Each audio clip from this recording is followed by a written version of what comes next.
মিথ্যুক মানুষের চেহারা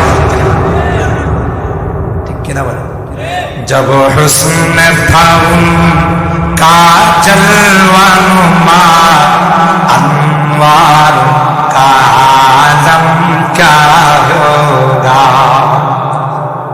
हर कोई फिदा है बिन देखे दीदार का आलम क्या होगा अरे ना देखे যারা আমরা আল্লাহর নবীকে দেখে নাই সারাক্ষণ দিল কান্দে যদি নবীর স্বপ্ন একটু দেখতাম কথা বল যে নবী চরিত্রের মধ্যে যদি কেউ আঘাত করে ব্যঙ্গ করে কটূক্তি করে লক্ষ লক্ষ যুবক দাঁড়িয়ে যাক তার বুকে টাকা রক্ত বিলিয়ে দেওয়া কথা বলেন ঠিক কিনা অথচ নবীর মহব্বত আর ভালোবাসা অন্তরের মধ্যে কি পরিমাণ ঢুকছে সুবহানাল্লাহ বলেন আর যারা দেখছে তাদের কলিজার অবস্থা কি হুজুরি বক্তা আছে কোরআন সুন্নাহর কোনো কথা নাই আগুন বাগুন সুকটান দুকটান কত কিছু কয় কথা বলেন কিন্তু এদের থেকে যে কথাগুলো পাওয়া যায় রুহানি কথা পাওয়া যায় যেমন কণ্ঠ যেমন বয়ানের মাধুর্যতা যেমন কোরআন সুন্নাহর আলোকে বয়ান করে কথা বলেন ঠিক ঠিক তো আল্লাহ পাক জেলে নিয়া ওনার মর্যাদা কমাইছে না বাড়াইছে অনেক মানুষ আসছে যে মানুষটা জেল থেকে বেরিয়েছে এক নজর দেখে কথা বলেন ঠিক কিনা আমি তো বলি আল্লামা মামুনুল হকের আগের যে জনপ্রিয়তা ছিল এখন জেলের থেকে বাইরে পারবো না কমবো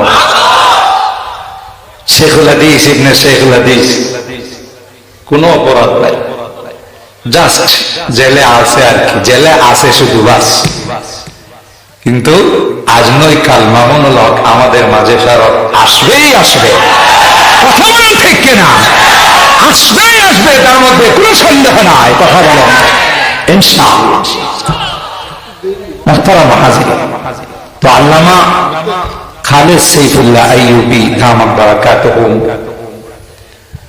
আল্লাহ পাকের এক নিয়ামত যখন ছাত্র জীবন তখন থেকে তিনি বয়ান করেন যারা তার ছোটকালের ইউটিউবে বয়ান দেখছেন যখন হ্যাংলা পাতলা সাপ দেখছেন কিনা সে বয়ানও আছে আমরা দোয়া করি হযরতকে যেন আল্লাহ তাআলা সঠিক টাইমে আমাদের মাঝে পৌঁছে দেন বলুন আমিন আমরা একটু কুরবানি করব ইনশাআল্লাহ হাত তুলেন হাত তুলেন হাত তুলেন আল্লাহ আমাদের হাতগুলো কবুল করেন আমিন আমি বলতেছিলাম দুইটা দিবস একটা হলো পবিত্র রজব মাস এই রজবুল মুআজ্জব মাসে রাসূল আকরাম সাল্লাল্লাহু তাআলা আলাইহি ওয়াসাল্লামকে আল্লাহ তাআলা পবিত্র মেরাজে নিয়েছে ঠিক কি না এটা আল্লাহ পাকের হাবিবের অন্যতম মুআজিজা 33 বার আল্লাহ নবীর মেরাজ হয়েছিল স্বপ্ন যোগে সুবহানাল্লাহ জোরে গান কয়বার তাফসীরের কিতাব খুলে দেখুন 33 বার আল্লাহর হাবিবের মেরাজ হয়েছিল স্বপ্ন যোগে সুবহানাল্লাহ একবার সশরীরে আল্লাহ তাআলা আল্লাহর হাবিবকে নিয়ে গেছেন বৎসরটা ছিল আমুল হুজাম পেরেশানির বৎসর টেনশনের বৎসর একদিক দিয়া আম্মা জান খাদিজাতুল কুবরা রাদিয়াল্লাহু তাআলা আনহা দুনিয়া থেকে চলে গেলেন যে আম্মা জান আল্লাহর হাবিবকে কত সান্ত্বনা দিতেন বিপদে আপদে নিজের কোটি কোটি টাকার সম্পদ ইসলামের জন্য বিলিয়ে দিয়েছেন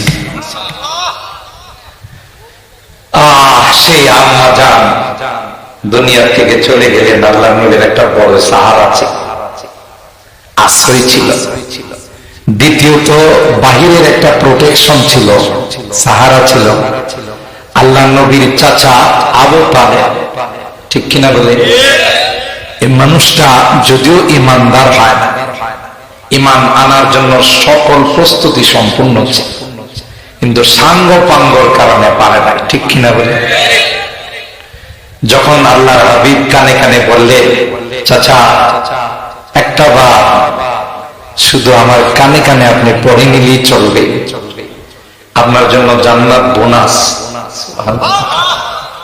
তিনিও মানসিকভাবে রেডি ছিলেন, প্রস্তুত ছিলেন, কিন্তু সাঙ্গ পাঙ্গ গুলো দিল না।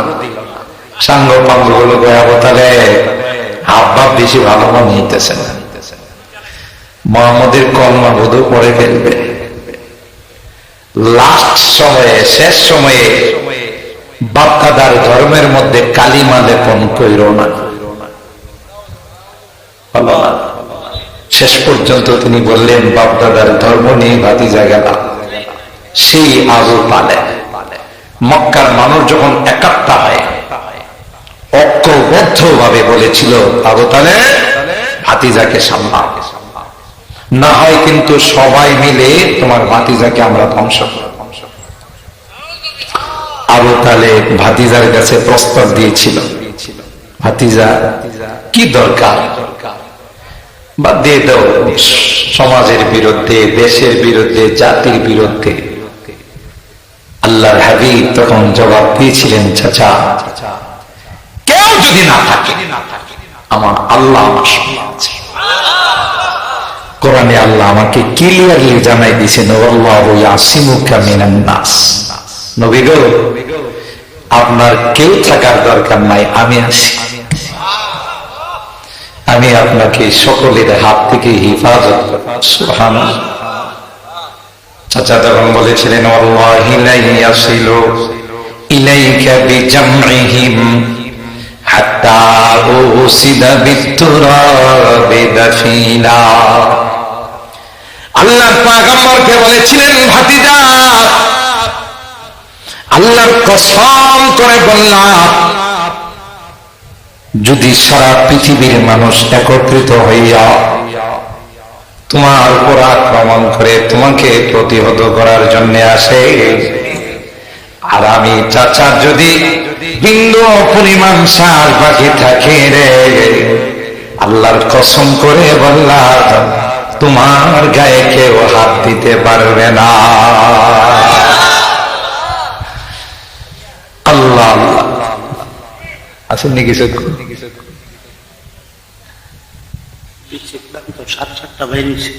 আচ্ছা, একটু কথা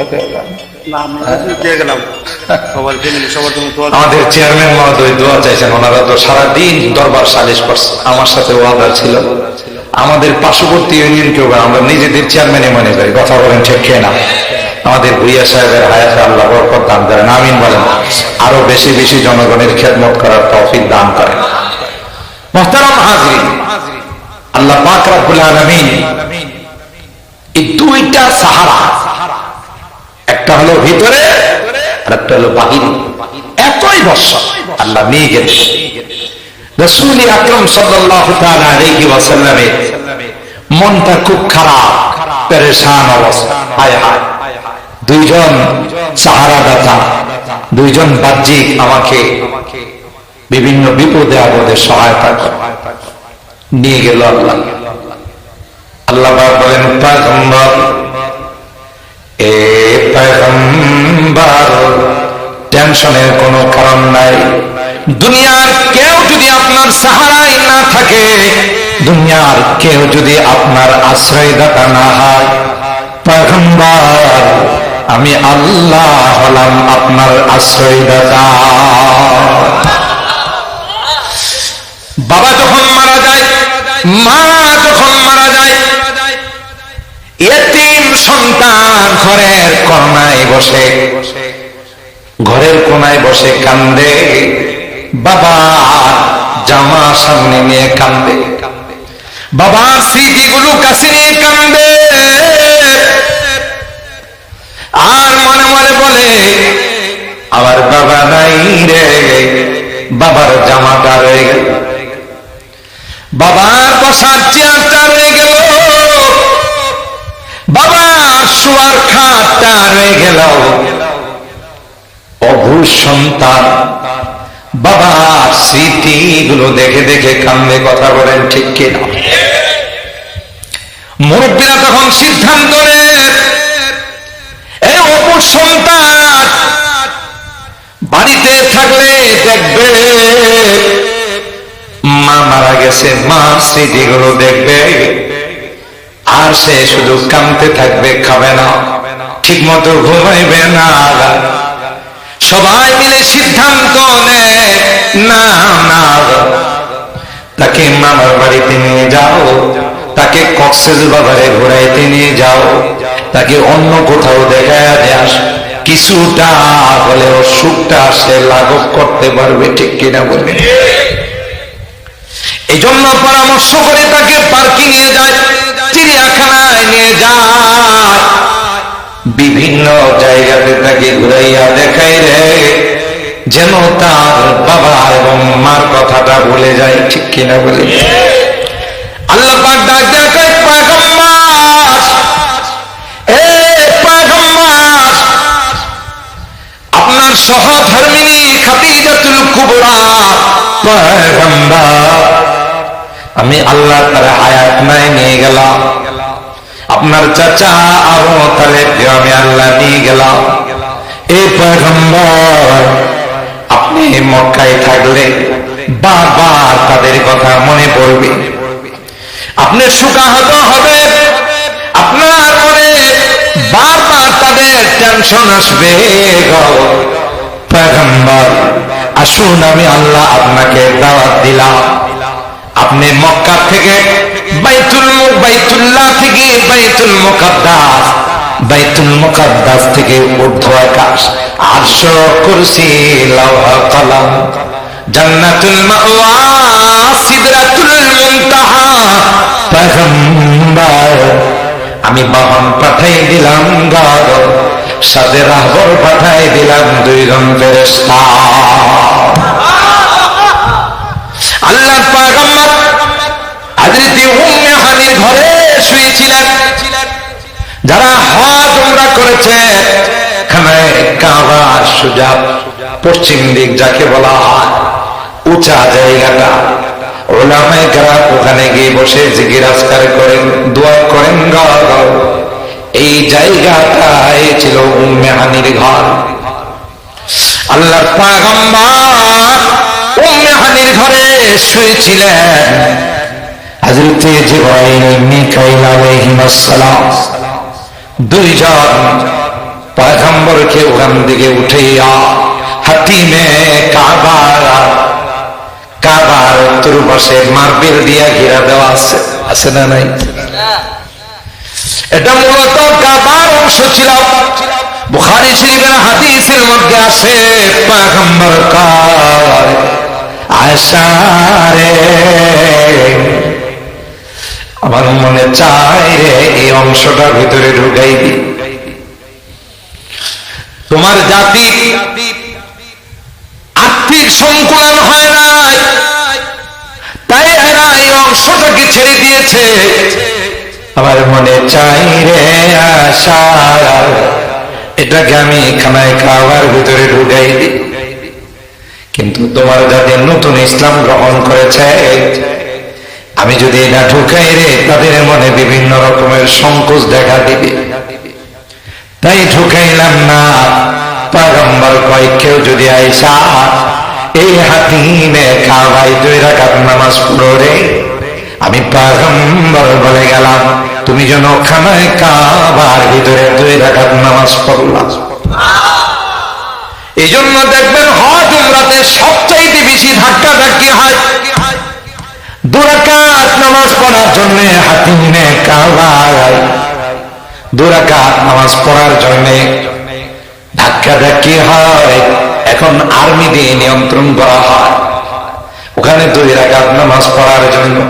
সবাই জানে রে, 2 রাকাত নামাজ পড়লে আল্লাহর ঘরের ভিতরে নামাজ পড়লাম।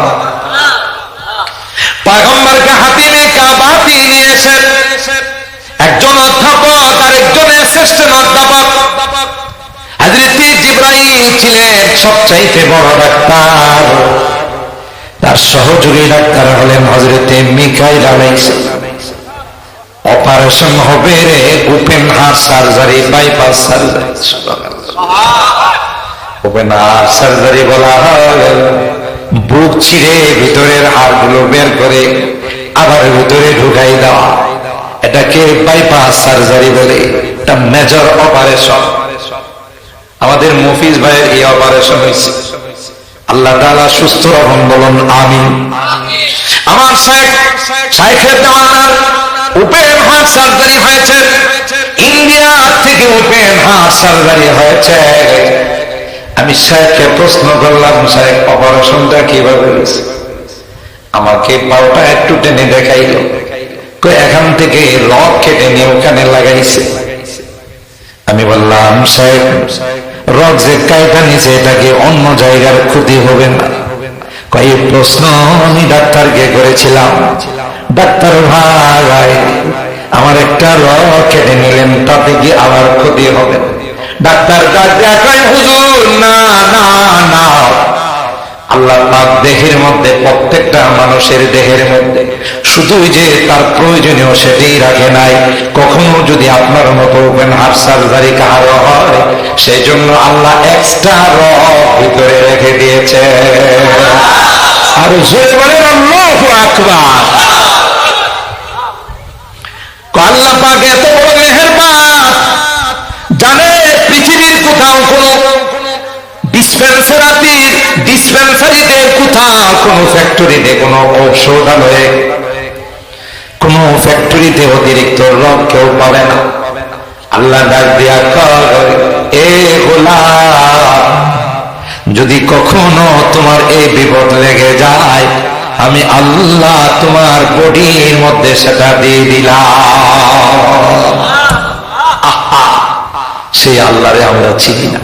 আমি অনেক বয়ানে বলি 360টা জয়েন্ট আছে। কত? এই জয়েন্ট গুলো যদি না হতো, হাত নাড়াচাড়া করতে পারতেন? পাও, বডি, কাত হওয়া, সোজা হওয়া, চিত হওয়া কি সম্ভব ছিল? 360টা জয়েন্ট আল্লাহ দিয়েছেন। কোন কারণে যদি জয়েন্টের মধ্যে ক্যালসিয়াম শর্ট হয়, আপনি সোজাটারে বাঁকা করতে পারেন না, বাঁকাটাকে সোজা করতে পারেন, প্রচন্ড ব্যথা শুরু হয়। আল্লাহ, আমি আর আপনি যে খাবার গ্রহণ করি, এই খাবারটা একটা মেশিনে যায়। সুবহানাল্লাহ। এই মেশিনটা কে দিচ্ছেন? জোরে বলুন।